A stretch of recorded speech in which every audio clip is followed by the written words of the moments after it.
تو ان عالم دین نے کہا کہ نہیں، تم نے غلط کیا، تمہیں نہیں پتا کہ یہ کعبہ کیا ہے، اس کا مالک وہ خالق ہے، وہ مالک ہے کہ اگر اس کے بارے میں، کعبے کے بارے میں نیگیٹو سوچو گے تو برباد ہو جاؤ گے، فوراً توبہ کر لو ورنہ تم خود ہی برباد ہو جاؤ گے۔ کہا اچھا ایسی بات ہے۔ تبا نے توبہ کر لی، جیسے ہی توبہ کی تو اس کا سارا درد ختم ہو گیا، وہ فریش ہو گیا، اس کی طبیعت ٹھیک ہو گئی۔ تو اب اس نے دین ابراہیمی اختیار کر لیا، اللہ پر ایمان لایا، اور اس زمانے میں حضرت ابراہیم کا دین چل رہا تھا، ابھی نبی پاک تو آئے نہیں تھے، اس نے دین ابراہیمی ایکسیپٹ کیا اور اس نے اللہ پر ایمان لے آیا۔ اچھا اب وہاں سے پھر لشکر آگے چلا، اور چلتے چلتے چلتے ایک ایسی بستی میں پہنچا جہاں کھجور کے درخت تھے، بڑی خوشگوار وادی تھی، اور وہاں انہوں نے پڑاؤ ڈالا۔ اچھا اس لشکر میں جو علماء تھے انہوں نے اپنی کتابیں نکالی، ان کے پاس آسمانی کتابیں تھیں، وہ پڑھتے گئے اور کہنے لگے یہ تو وہی جگہ ہے جہاں ہماری کتابیں بتاتی ہیں جہاں اللہ کے آخری نبی ہجرت کر کے آئیں گے۔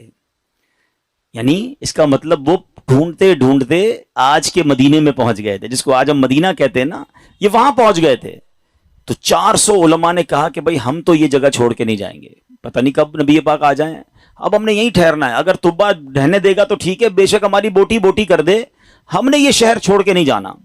اطلاع طبا کو بھی مل گئی، طبا نے بلایا علماء کو کہ کیا مسئلہ ہے؟ تو کہا دیکھیں حضرت، ہم نے اپنی کتابوں میں پڑھا ہے، ہمارا حساب کتاب بتاتا ہے کہ اللہ کے آخری نبی اسی بستی میں آئیں گے، ہم اس بستی کو چھوڑ کے نہیں جائیں گے، ہم ان کے خادم بن کر رہیں گے، ان کے امتی بنیں گے، ان پر ایمان لائیں گے۔ اچھا طبا بھی 2-4 دن پہلے ہی یا کچھ دنوں پہلے ہی مکے کی تعظیم سمجھ چکا تھا، اللہ پر ایمان لا چکا تھا، تو اس نے کہا اچھا ایسی بات ہے تو میں بھی رک جاتا ہوں۔ اس نے کیا کیا، 400 علماء کے لیے 400 گھر بنائے، ان 400 علماء کی شادیاں کروائیں، ان کو خوب مال و دولت بھی دیا۔ 1 سال طبا خود بھی وہیں رہا۔ 1 سال کے بعد دیکھا کہ نبی پاک تو نہیں آئے، تو اب طبا نے ایک کمال کا خط لکھا۔ سنیے گا پیارے اسلامی بھائیو، یہ دنیا کا انوکھا خط ہے کہ اس کے لیے لکھا جا رہا ہے جو ابھی دنیا میں آئے نہیں ہیں۔ اور کس عشق والی زبان میں طبا بادشاہ نے وہ خط لکھا؟ اس نے لکھا کہ اس اللہ کے نام سے شروع جو عالمین کا رب ہے،